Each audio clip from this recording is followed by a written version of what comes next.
Hello and welcome to the Fans of Wrestling show, where we do a weekly review of all things wrestling. I'm your host, as always, Paulie Price.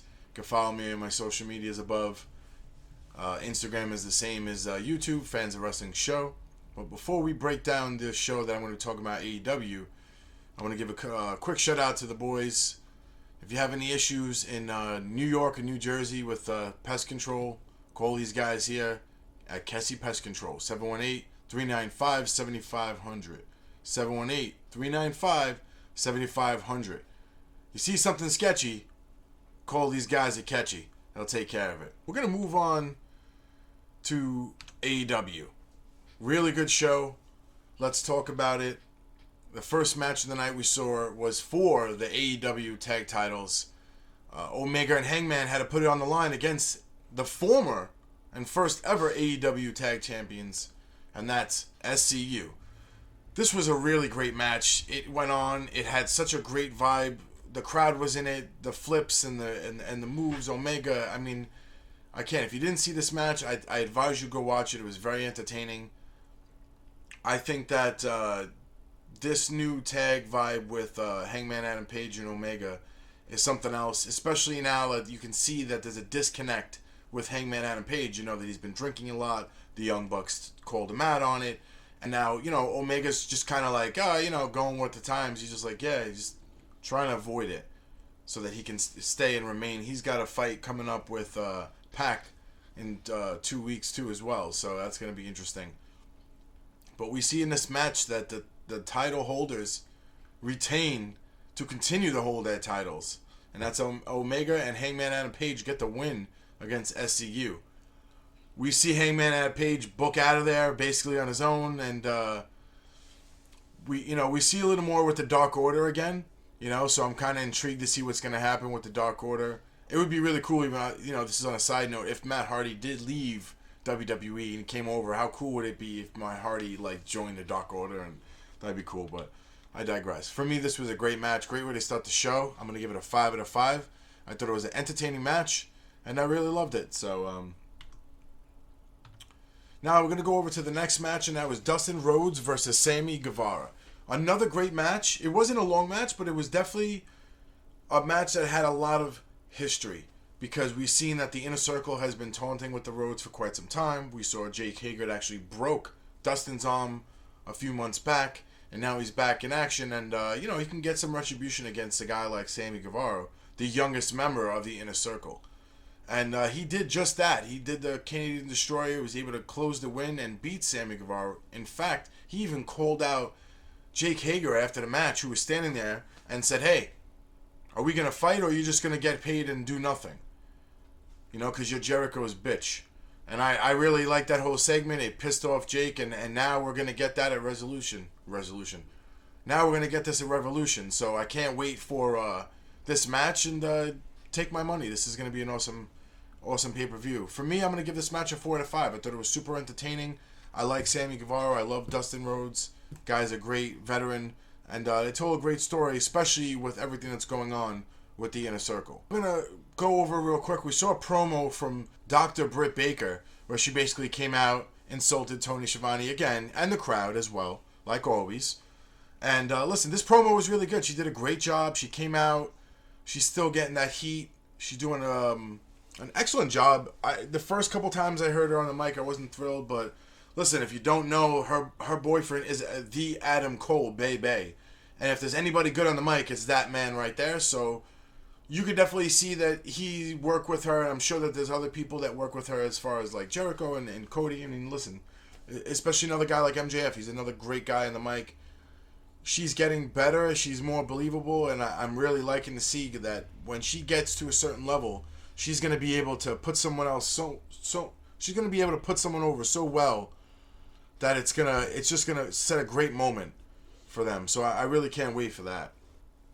And after that, we saw Chris Jericho basically calling out Moxley, saying that he's a schmuck for not joining the Inner Circle. And he also talked about Santana's eye and everything all the pain he's caused him. We saw a really intimate interview with Jim Ross earlier, where it's Santana about his dad being blind at the age of 14, and kind of sold that story. So that was pretty good. It had a lot of credibility. And you see here that he announces Jeff Cobb is going to be joining the Inner Circle and AEW. I wasn't sure why they announced this here, but, you know, it is what it is. We're going to move over to the next match, which was a women's match with Riho, the champion, versus Nyla Rose. Now, this was a very interesting match. We saw a lot of great moves in this match. By far, I think this was the best AEW women's match that they've had on any show so far. It really did top the bar for me, and I loved everything that I saw, including Nyla Rose becoming the new AEW Women's Champion and dethroning the 95-pound soaking wet Riho. For me, I thought this was a really good match.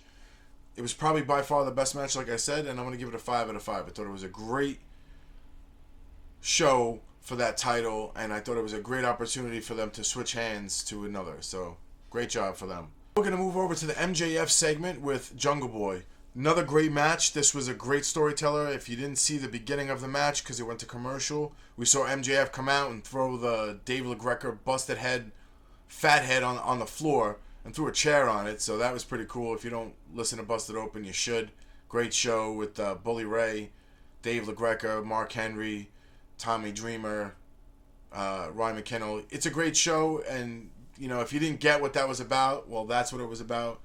Dave has a bunch of fans that bring fat heads, and he insulted Dave's wife on the show and on Twitter, so that's kind of like how it tied in. But that was pretty cool. I like that. But the match itself, we don't get to see MJF wrestle a lot, so it was cool to see him wrestle. It was cool to see him have a great match with Jungle Boy. I mean, listen, the athleticism that they did there, the matching back and forth, the countering, the flipping over each other. It was just a great match. And unfortunately for me, it had a false ending because we did see Wardlow come out and give the ring to MJF when the ref wasn't looking. He used the ring on Jungle Boy, got the win. So with that false ending, even though it was a great match, I'm gonna give it a 4 out of 5. It was very entertaining, and I can't wait to see what's gonna happen next in the future. All right, then we're gonna move to the main event, which was Jon Moxley versus Santana. Eye for an eye match. Now, Moxley came out to the ring like he normally does in the crowd, and he was attacked by Santana immediately, meeting him by the barricades. This match was a barbaric match, went back and forth. We saw Ortiz getting involved a lot on the outside. We saw the Inner Circle was sitting in skybacks, cheering them on. It was it really was a phenomenal match, and of course, like I knew and we all knew it was going to happen, Santana got the paradigm shift and Moxley gets the win. Then he gets jumped by everybody from the Inner Circle. They even come running down from the skybox. For me, this was a 5 out of 5 match. It was a great story that involved the match. That's why I'm incorporating the whole entitle of the 5 out of 5 goes to the match in the segment as well. And you know, we see everybody come down to the ring.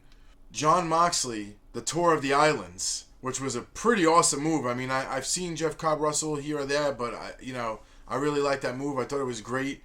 And to see what's going to happen now with the Inner Circle having the upper hand here with all these members, I mean, is anyone going to be able to stop the Inner Circle?